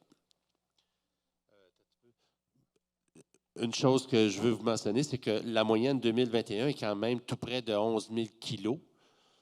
Donc, c'est pour cette raison qu'on voulait avoir plus de distance entre chaque niveau pour vraiment que les vaches aient plus qu'une lactation à faire. Je sens que j'ai des questions. Je vais-tu jusqu'à la fin ou... OK. Et puis, sur 15 000 kilos, les vaches vont avoir 2 vélages à faire plutôt que d'avoir systématiquement rien qu'un vélage à faire. OK. On y va avec l'autre volet, la conformation. La conformation, la proposition et recommandations qu'il y a sur la table, là, les très bonnes, 83, 84 et très bonnes demeurent pareilles. On a changé un peu la venue de la vache excellente afin de reconnaître un peu plus la valeur des points à la vache excellente. Donc, à partir des changements du 1er novembre 2024, une vache excellente et une excellente 91 points ou 2E va donner 4 points. Une vache excellente 92, 93 points dès sa première classification va donner 5 points. Ou ma 90 ou ma 91, mais qui va valoir 3E, va donner 5 points. Et ma vache, même chose pour le niveau 6, une 94 points, ou une vache à 4E et plus, va donner 6 points. Alors ici, c'est la recommandation pour ce qui est de la classification. Et la dernière recommandation, au niveau des 7e lactations et 8e lactations, on les appelait les points boni en longévité. Ce volet-là va être aboli. Alors, je vous rappelle, le 1er novembre 2024 au 31 octobre 2025 va être la première année du nouveau programme. Aucune reconnaissance va être décernée durant l'année, puisque toutes les lactations vont être comptabilisées à la fin de l'année 1er novembre, 31 octobre. Et à ce moment-là, avec les pourcentages qu'on aura trouvés et qu'on aura fixés, on pourra sortir toutes nos reconnaissances dans la même semaine. Tout va être calculé au cours d'une semaine des reconnaissances et dévoilé en décembre 2025. Et on garde toujours le dévoilement des maîtres éleveurs en janvier de l'année d'après. Le comité des reconnaissances désire organiser des groupes de discussion, un en français, un en anglais, parce que ce que je vous ai présenté aujourd'hui, c'est la route du changement. Maintenant, il nous reste un paquet de choses à fixer. Quel pourcentage on veut pour la catégorie de gras et protéines? Quel pourcentage on veut pour la catégorie de lait? Est-ce qu'on veut plus d'importance au gras qu'à la protéine? Est-ce qu'on veut garder les MCR au même niveau ou est-ce qu'on veut les monter? Tous ces niveaux-là sont encore à fixer et on veut en discuter avec des focus groups, des groupes de discussion pour justement être à la bonne place au bon moment. Alors, si vous voulez en faire partie, juste me laisser savoir et je vais prendre vos noms. On va commencer nos groupes de discussion quelque part après notre Assemblée générale annuelle au mois d'avril-mai. Et ça va être des groupes qui vont se faire avec les plateformes informatiques qu'on connaît, Zoom ou Teams ou ces choses-là.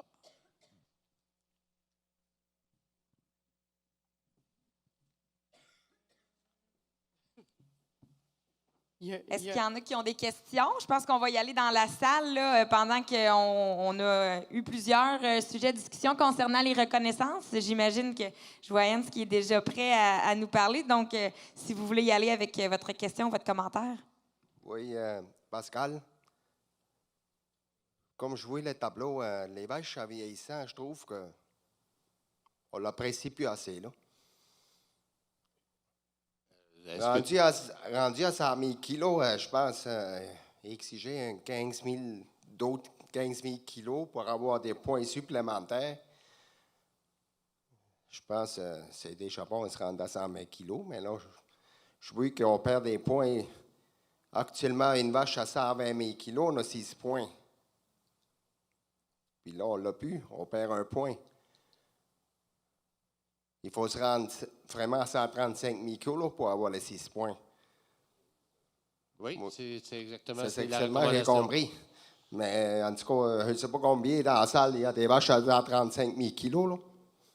Mais en tout cas, je trouve que... Si je fais la nomenclature de l'évolution de nos longues productions, plus la génétique avance, plus les vaches le font.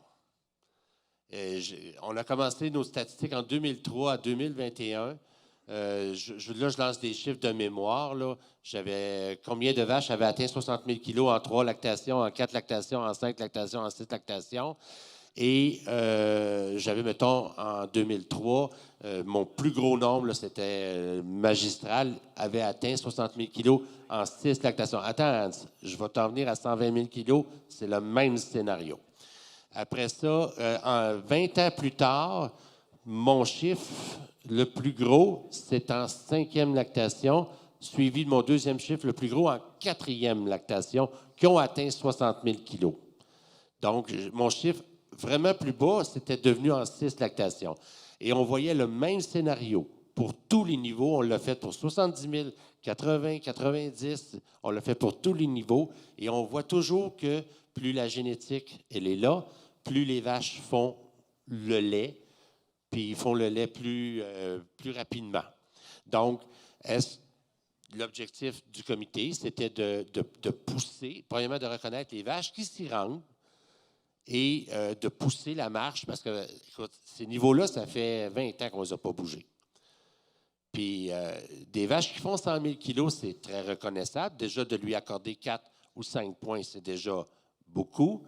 Mais pour aller chercher le point supplémentaire, on demande encore plus à une vache. Et notre comité, on pense que la génétique s'en va là. Merci. On a une autre question ici. Oui, bonjour, Jocelyn Hainaut. Moi, je trouve que c'est sur la bonne voie. Je trouve que c'est un bon départ. Ce que je trouve là-dedans, c'est les 83 puis les 84 points que ça a tellement évolué, la classification, tout ça.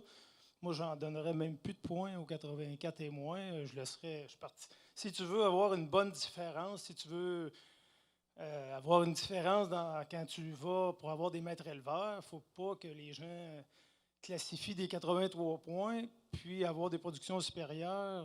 Je trouve que c'est plus du temps. Là. Je pense que les 83, 84 points ne devraient plus avoir de points attribués et en donner davantage peut-être aux autres.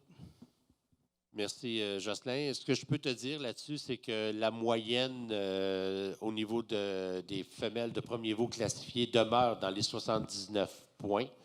Et on est toujours 4 points au-dessus de la moyenne de la race, qui devient quand même une bonne entrée. Et aussi, on garde en lumière qu'un animal doit faire les 2 niveaux les plus bas.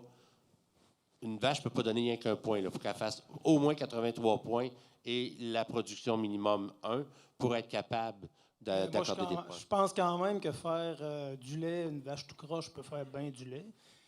Mais si tu veux départager vraiment les bons troupeaux puis vraiment faire une coche, un peu comme à l'école des juges quand on fait les pointages des premières à la 5e, bien, si on met les bons points, on les voit, ceux qui se démarquent, ceux qui se plantent. Ben, moi, je trouve que les 83-84 points, à mon avis, c'est plus du temps. Il faut t'en faire une démarcation plus justifiée. C'est mon point de vue. Écoute, non, puis je le prends, là, puis c'est ce que j'aime. Puis tout est enregistré aujourd'hui parce que beaucoup des discussions qu'on a aujourd'hui vont être rapportées au comité parce qu'effectivement, que le fait qu'on bouge tout, là, tout est sur la table, tout est ouvert. Là, c'est le temps de prendre vos commentaires, vos suggestions, puis qu'est-ce qu'on peut faire, puis vers quoi on veut aller. Moi, j'espère que c'est enregistré, qu'est-ce que tu viens de dire, parce que, je le disais, j'avais demandé à ça que ça ait au moins très bonne. Puis ça avait passé au Québec, mais ça n'a pas passé au Sting Canada. Puis tu parles de la génétique qui s'est améliorée pour le lait. Bien, elle serait supposée de s'avoir améliorée pour la conformation et tout.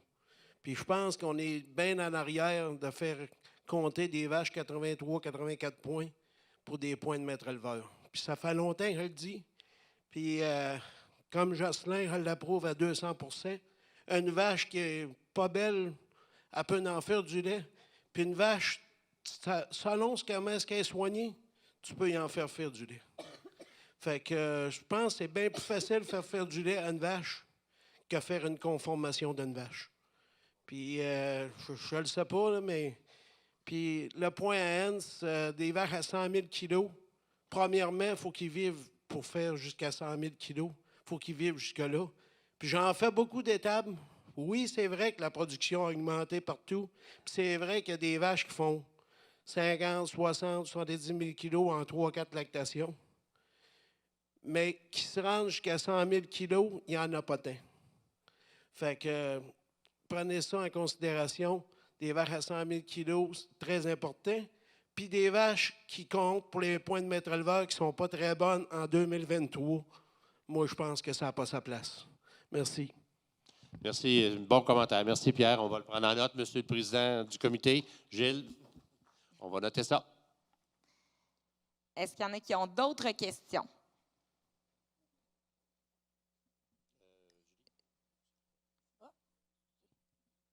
Vas-y, Julie. Merci. Moi, je reviens au début, Alphonse Pittet. Vous nous avez dit que dorénavant, ce ne sera pas nécessaire d'avoir 80 des vaches en première lactation enregistrées. On comprend la raison, on va aller chercher plus de données en mettant en place cette mesure-là. Mais est-ce que ça n'envoie pas un certain message de banaliser l'enregistrement qui est à la base de la majorité de nos données, surtout pour les évaluations génétiques? C'est la question que je me pose. Bien, ça ne banalise pas l'enregistrement. Le 80 des animaux enregistrés en première lactation étaient là dans les années 2000 parce que la traçabilité n'existait pas et on ne voulait pas avoir que 2 bêtes d'enregistrer au livre généalogique, puis 25 premiers veaux pas connus, pas identifiés, pas enregistrés. Donc, c'est quelque chose qui date de très, très, très longtemps. Aujourd'hui, mon animal n'a pas le choix d'être enregistré là, pour être au livre généalogique. S'il veut envoyer mes données, si ce n'est pas enregistré, je ne peux pas le brancher à nulle part. Là. Il faut que l'animal soit enregistré. Sauf que de traverser ce 80 d'animal identifié devenait un critère beaucoup mis en discussion dans beaucoup de fermes, dans dossiers, que les personnes achetaient un troc d'animaux des États-Unis pour donner un boom de lait. Ils se trouvaient à moins de 80 de ses premiers veaux identifiés et ces lactations tombaient non publiables pour l'année. Donc, on a eu beaucoup de situations au niveau du comité des normes de l'industrie comme ça, qui étaient souvent des situations temporaires sur les fermes, mais qui faisaient que le gars n'était pas publiable pour l'année. Puis, c'est décevant que pour faire un move, je veux dire, financier ou un move de gestion sur ton entreprise, que ce règlement-là faisait en sorte que tu n'étais plus publiable. Mais ça ne change rien par rapport qu'un animal doit être enregistré au livre généalogique. S'il n'est pas enregistré au livre généalogique, pour moi, il n'existe pas. Mais on comprend pourquoi du 80 c'était vraiment dans le temps où on n'avait aucune identification des animaux. Donc, on ne savait pas. Puis on faisait aussi des épreuves sur progéniture. Fait que là, c'était juste, le gars, il enregistrait juste ses 2 bonnes. Puis on pouvait être très biaisé dans ce qui était rapporté au taureau. Aujourd'hui, on n'est plus là, plus du tout. Merci. On va passer avec une question au micro. Oui. Moi, l'avant-dernière question qu'on a eue, c'était sur le ratio, soit garder 1 pour 1 ou autre ratio. J'aurais tendance à dire, si on parle d'un autre ratio, celui de non-gras sur gras, il a passé à 2,35, à 2,30, à 2,25, il s'en vient à 2,20, puis il va continuer à favoriser la production de gras par rapport à la protéine. Si on veut s'aligner vers ça, j'aurais tendance, soit en se basant peut-être sur le prix, ou il faudra discuter pour savoir c'est quoi la meilleure stratégie. Mais je pense que si on veut s'aligner dans le même sens, parce que ça va affecter nos revenus, en fin de compte, la tendance, ça va vers ça. Si on est capable de trouver une solution pour, dans le fond, qu'on développe la vache rentable puis que la reconnaissance reconnaisse la même vache, moi, je pense que ça va être gagnant pour tout le monde. Fait que... Es-tu d'accord que je mette un pourcentage de autres solides non gras égal à tout le monde? Parce que c'est la chose qui n'est pas analysée à l'heure actuelle sur nos vaches individuelles. Là, je ne l'ai pas coté, je ne sais pas en termes d'impact sur les reconnaissances que ça aurait l'air, mais c'est certain on sait que ça ne varie pas beaucoup. Ça va être de 5,6 à 5,65. Ça varie très peu. Mais pour faire une chose comme ça, il faudrait que je mette un chiffre magique pour tout le monde. La magie, on peut toujours y croire. Non, c'est 5,6.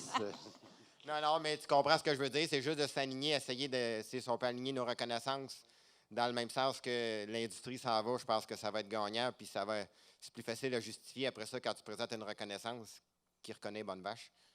Merci. Bon commentaire. On a une autre question au micro.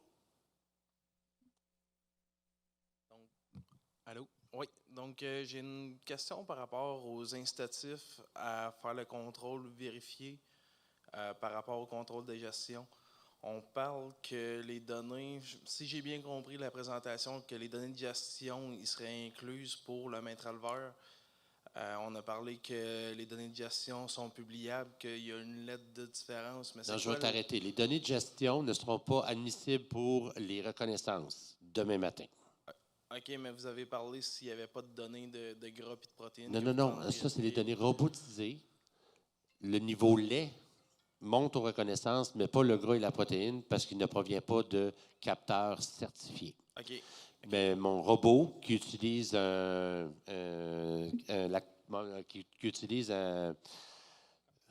le terme anglais, là. Non, les échantillonneurs. Qui utilise les échantillonneurs et qui envoie ses échantillons au laboratoire. Lui, il reste publiable, il demeure vérifié, il demeure bon. Les données de gestion, ils vont être publiées au livre généalogique, mais elles ne seront pas publiables au sens qu'on connaît là, du mot publiable dans notre industrie. Tu veux dire qu'ils ne seront pas sur Hosting Canada? Ils vont être publiés à Hosting Canada, mais ils ne parviendront pas aux reconnaissances pour tout de suite. OK. Mais c'est quoi l'incitatif de ne pas passer du contrôle officiel au contrôle de gestion dans ce cas-là? Le comité des reconnaissances ont émis un commentaire assez franc là-dessus, que pour l'instant, ils veulent que les gens qui ont payé pour avoir des contrôles supervisés, des contrôles publiables et tout, gardent un avantage encore aujourd'hui. Donc, c'est la raison pourquoi on ne veut pas accepter les données de gestion à tout open à Hosting Canada. Peut-être dans 10 ans, on va discuter autrement. Mais là, pour les changements qui s'en viennent, les données de gestion n'arriveront pas aux données de reconnaissance. Ils vont être juste publiés, ils vont aller vers les outils de gestion que je vous ai parlé, tendances de troupeau, Compass, l'application, les classificateurs, mais n'arriveront pas aux données de reconnaissance. Que les données publiées, qu'on dit publiables aujourd'hui, vont s'en venir aux reconnaissances quand on va partir. Aujourd'hui, je n'ai aucun chiffre qui m'arrive à Hosting Canada. Je suis incapable d'analyser quoi que ce soit. J'ai eu des questions dans le passé. Est-ce que nous, à Hosting Canada, on serait enclin à reconnaître les données de capteurs non approuvés des robots de traite? Ça va être une question qu'on va se poser entre nous. Est-ce qu'on veut les accepter ou est-ce qu'on veut les refuser?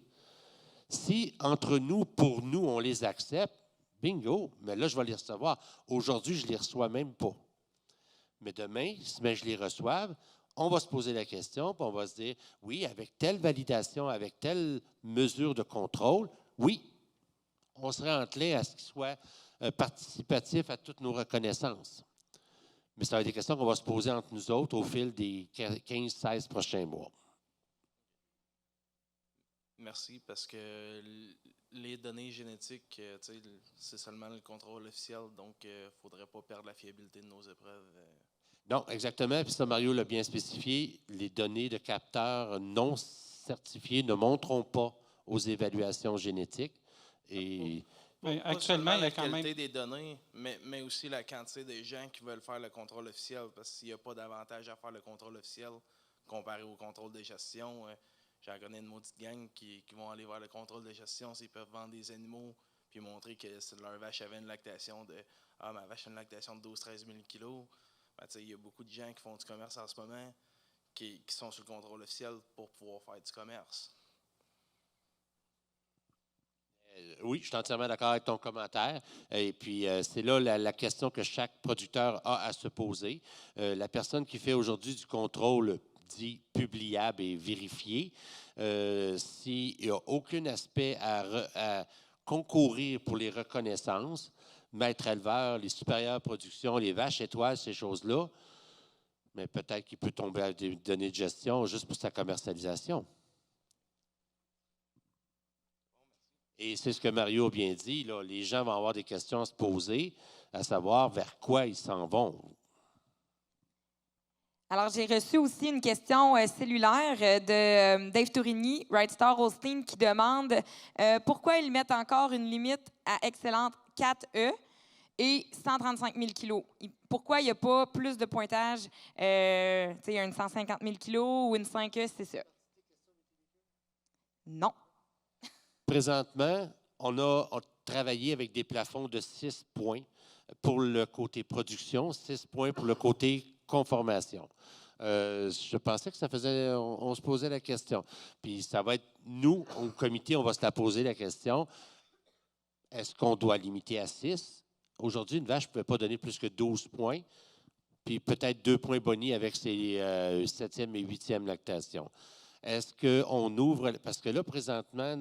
dans le prochain système, chaque lactation va compter. Donc, mais avec un maximum de 6 points. Donc, dès qu'elle va avoir fait 3 bonnes lactations, qui va avoir accumulé 2 points, elle va être au maximum. Est-ce qu'on va ouvrir ça à une lactation de plus ou à 8 points du côté production? Est-ce qu'on veut ouvrir à 8 points du côté classification? C'est des questions qui sont en suspens et c'est des questions qui ont possibilité encore de bouger, mais c'est une question qu'on a. Juste pour m'amuser, j'ai regardé la vache qui avait fait le plus de lactation positive dans un troupeau. Cette vache-là aurait eu 25 points. Est-ce qu'on veut ouvrir at large? Cette vache-là, c'est Gillette Smith. Si je calcule toutes ses lactations, elle aurait donné 25 points dans mon futur système. Est-ce qu'on veut plafonner à quelque part ou on veut dire, hey, elle l'a fait, le lait, puis elle a été merveilleuse, accordons-y ces 25 points de production? C'est des questions qu'on va se poser. Aujourd'hui, le système était qu'on plafonnait à 6 points de chaque côté. Est-ce qu'on veut garder toujours l'équilibre entre conformation et production? Si on augmente la conformation à 8, veut-on augmenter la production à 8? Est-ce qu'on peut d'être disparate? Est-ce qu'on peut dire que la production est plus importante que la conformation, où une vache peut accumuler plus de points en production qu'en conformation? Tout est ouvert, tout est sur la table. La route est là, mais toutes ces discussions-là sont à finaliser. Merci, Pascal. Donc, on va maintenant enchaîner avec une foire aux questions là, en rafale pour Mario, puis dans l'optique où il est déjà 3h15, puis je pense qu'on a encore peut-être des commentaires ou questionnements dans la salle pour les questions qu'on a peut-être déjà mentionné les réponses, peut-être enchaîner un petit peu plus vite, mais pour ce qui est des nouveautés, on va pouvoir en discuter. Donc, de votre côté, qu'en est-il des reconnaissances? Oui, bien, les races, on en a parlé. Au niveau des reconnaissances Lactanet, il n'y a aucun changement. On continue d'inclure toutes les données issues des clients Lactanet au niveau de l'indice performance troupeau, puis l'indice de vache qu'on a mentionné ce matin. Donc, oui. Donc, cette question-ci, je pense qu'on en a quand même déjà parlé couramment. Donc, oui, les lactations de gestion apparaîtront-elles dans les généalogies, le site web de l'industrie? Oui. Ensuite, les lactations historiques seront-elles incluses? Non, c'est-à-dire qu'avant 2023, il n'y aura aucune lactation de troupeaux gestion qui vont être transmises aux associations de races. La question 4, celle-là aussi, je pense qu'on en a quand même déjà parlé beaucoup. Donc, quelle est la différence entre les lactations publiables 10 tests par année et les services de gestion? Oui, donc validation à la ferme au niveau des lactations avec services publiables. Ensuite, ça peut être contrôle qualité interne, un suivi, lactomètre approuvé écart, réservoir à lait et composantes, puis lactomètre vérifié annuellement. La question 5, pourquoi n'utilisez-vous pas méthodo de lactation robotisée pour le gras et la protéine? Oui, bien, au niveau des évaluations génétiques, on fonctionne par jour du test. Donc, les vaches sont comparées entre elles pour la période de 24 heures qu'elles ont produit le lait. Alors, on ne cumule pas, on n'utilise pas des cumulatifs de lactation pour les évaluations génétiques. Fait qu'actuellement, il y aurait peu d'avantages à utiliser les totaux par rapport à l'approche actuelle le jour du test. Et on a mentionné peut-être souvent cet après-midi ICAR. Qu'est-ce qu'est ICAR et comment certifie-t-il les lactomètres et les capteurs et équipements de laboratoire? Oui, ICAR, c'est une organisation internationale qui se consacre aux normes et directives de système de production animale, toutes les productions animales en fait. Et il y a des comités qui sont dédiés à l'évaluation des équipements de ferme, que ce soit les lactomètres ou les capteurs, et aussi des équipements de laboratoire. Fait que ces comités-là, c'est eux qui reçoivent les demandes des compagnies de traite, d'équipements de traite, qui vont tester les lactomètres et les capteurs soumis à des essais de laboratoire dans des laboratoires internationaux. Fait qu'il y a vraiment un processus dont je me donne à avoir moi-même participé pour un échantillonneur d'un système robotique du Québec. Là. Fait que c'est vraiment des processus usuels. Oui. Fait que, juste mentionner, car il y a une liste des systèmes approuvés qui est disponible sur leur site Web. Puis là, j'ai montré l'image, entre autres. Là, il y a toutes des exigences techniques pour tous les systèmes qui sont bien définis, que les compagnies fabricants d'équipements de traite peuvent aller voir. Fait que, au niveau même des évaluations génétiques, au niveau des systèmes d'identification, des analyseurs de lait et des analyseurs de lait à la ferme. Fait qu'il y a toutes des exigences qui doivent être rencontrées par l'industrie. Merci, Mario. Et la dernière, c'est une question qu'on a également discutée beaucoup. Donc, les données sur le gras et la protéine provenant des capteurs seront-elles utilisées pour les évaluations génétiques? C'est ça. Donc, par court terme, il n'y a aucun pays qui utilise les données des composants des capteurs dans les évaluations génétiques. Il y a eu beaucoup de pays, par contre, qui ont déjà fait des analyses, dont au Canada, pour évaluer l'impact d'ajouter le gras et la protéine au niveau des capteurs. Et jusqu'à maintenant, ce n'est pas concluant qu'on pourrait établir on a identifié qu'il pourrait y avoir des biais au niveau des capteurs. Et par contre, on voit que la technologie évolue, fait que ça pourrait venir. Donc, en gros, ce qui change en 2023, on s'adapte aux besoins changeants et la croissance des capteurs à la ferme en les rendant publiables. On va identifier les sources de lactation, des relevés de lactation. Par contre, on va toujours demander un nombre suffisant de services. Le minimum 10 tests va demeurer, puis la fréquence des tests et des autres critères qui n'ont pas été mentionnés, tout ça demeure.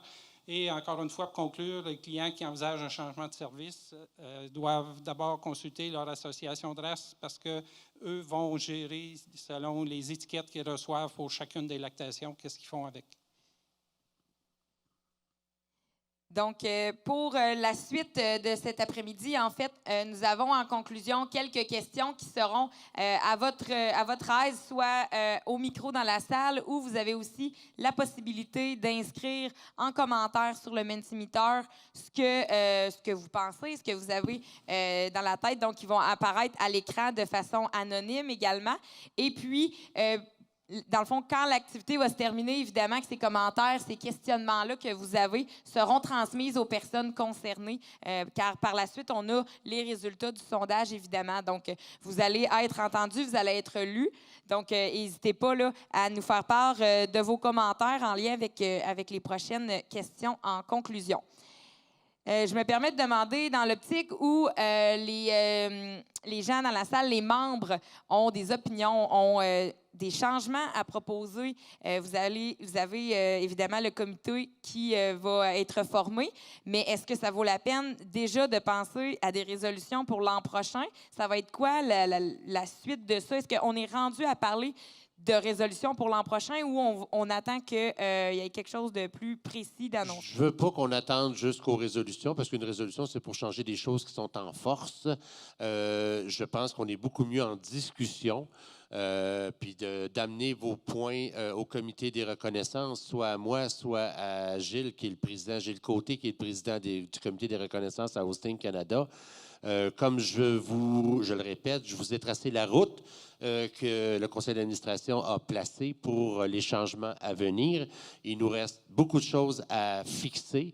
Puis je pense que c'est le moment qu'on se parle. Je pense que tout est dans le flexible, ce que notre système de reconnaissance n'a jamais été dans le flexible. C'était un système de reconnaissance extrêmement rigide, mais là, on s'en va dans une porte de flexibilité. Et je pense que vaut pas la peine d'attendre les résolutions.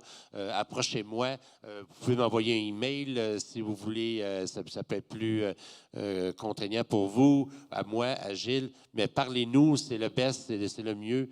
On est dans le changement, puis on est ouvert. On est à l'écoute. Super. Donc, je vais y aller avec la première question. Quels impacts ces changements auront pour vous et votre entreprise? Et la prochaine, sur l'industrie. Donc, peut-être que vous avez une opinion pour ce qui a trait à votre entreprise, votre propre élevage. Et ensuite, pensez-vous qu'il y aurait des impacts plutôt dans la collectivité, et pour l'ensemble des producteurs dans une autre mesure. Donc, si vous voulez venir en parler ici dans la salle, vous êtes les bienvenus. On a encore du temps devant nous pour ça. Puis, à la fin, que retenez-vous de cette séance de discussion cet après-midi? Donc, si vous avez des commentaires, vous pouvez vous approcher. Sinon, je vais lire quelques réponses, mais oui. Mario Lauzon. Ma question s'adresse à Pascal. Moi, concernant les taureaux, il y a des centres qui nous offrent des taureaux avec 2 générations de mères non classifiées, non contrôlées. Moi, justement, je ne reunis pas, mais quand j'ai commencé pour enregistrer un bœuf, il y avait des normes à respecter dans le temps. La génomique, l'arrivée de la génomique a changé le visage de l'industrie. Est-ce que je dois comprendre dans ton commentaire que la génomique est une valeur dont tu n'as pas confiance? Parce qu'aujourd'hui, ce sont une évolution que notre industrie a connue pour avoir une approche différente, plus rapide, plus efficace rapidement. Nous, on n'a pas d'exigence. De replacer des exigences aujourd'hui, en 2023, que les bêtes doivent être classifiées, tout ça, je ne sais pas si c'est quelque chose qu'il faudrait faire. Nous, l'association Hosting, on croit en la génomique, on croit aux chiffres et on croit à l'avancement que la génomique procure. Donc, on prétend être sur la bonne voie. Oui, exactement, Pascal. Puis, c'est ça, le gain de fiabilité grâce aux évaluations génomiques est substantiel. Il y a de plus en plus de taureaux dans la banque génomique qui servent à des épreuves internationales aussi. Fait que, il y a de plus en plus de crédibilité dans les évaluations génomiques et le progrès génétique est substantiel. On a des données qui nous disent, par exemple, qu'au niveau de la fertilité des filles, parce qu'on a regardé la génomique au niveau de la fertilité des filles, ça va en progression, alors que dans les années début 2000 et avant, ça régressait. Fait que c'est déjà un gain substantiel. Ne serait-ce aussi que tous les gènes qui sont identifiés, les haplotypes indésirables qui sont éliminés pour éviter les conséquences sur la fertilité et d'autres critères. Fait que tout est positif. Est-ce qu'on a d'autres commentaires? Ou Louis? Louis-Marie Ferron. Moi, ce que je vois là-dedans, c'est que vous voulez avoir le plus de données possible pour les centres d'insémination. Pour ça que vous essayez de prendre ceux qui font du contrôle non supervisé pour avoir des données supplémentaires. Et moi, si je fais des tableaux comme vous autres, il y a celui qui fait le contrôle supervisé, qui fait de la classification, qui fait de la génomique, il paye. Tu as l'autre dans le milieu qui fait un contrôle laitier non supervisé, puis tu as l'autre au côté qui ne fait rien. Quand le centre d'insémination distribue sa feuille de taureau, il la distribue à tout le monde. Tout le monde là. Celui qui ne s'écoute rien, il a la même feuille de taureau que celui qui a payé. Dans d'autres industries, ce qu'on voit, c'est que nos relevés, nos informations sont vendues. Moi, la semaine passée, il y a un gars des grandes cultures qui est arrivé chez nous, puis il voulait savoir comment en grandeur, quelle sorte que j'achetais de semences, puis tout ça. Quand il a fini, il m'a donné un chèque de 160$. Il dit, pour nous autres, c'est important d'avoir des informations pour pouvoir voir de l'avant. Là, nous autres, on donne nos informations à Valacta et on paye à part ça pour les donner.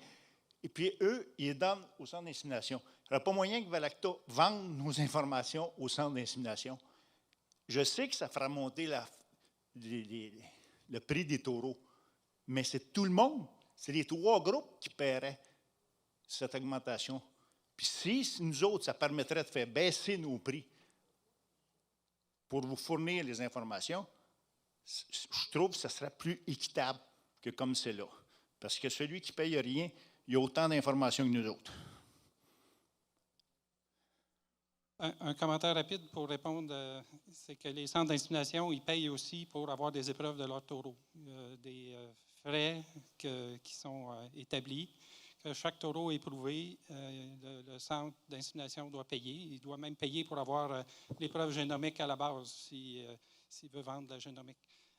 Fait que tout le monde paye. Puis là, j'espère qu'au niveau du contrôle laitier, vous payez pour avoir des données de gestion, qui n'est pas seulement les évaluations génétiques. Donc, il y a tout l'aspect d'avoir des records, des relevés de lactation et plein d'autres outils qu'on vous fournit. Puis, finalement, un dernier point, les contrôles laitiers de gestion, ils contribuent déjà aux évaluations génétiques. Fait que ça fait depuis que je suis à ma carrière au SIAC, on valorisait le contrôle laitier qui soit régulier, on valorisait le PEP chez les producteurs qui font du régulier pour éprouver les taureaux parce que les données étaient quand même fiables. Si on prend pour les épreuves sur une centaine de filles, c'était toujours très fiable d'utiliser les données gestion. Vous pourriez peut-être le vendre plus cher. Merci.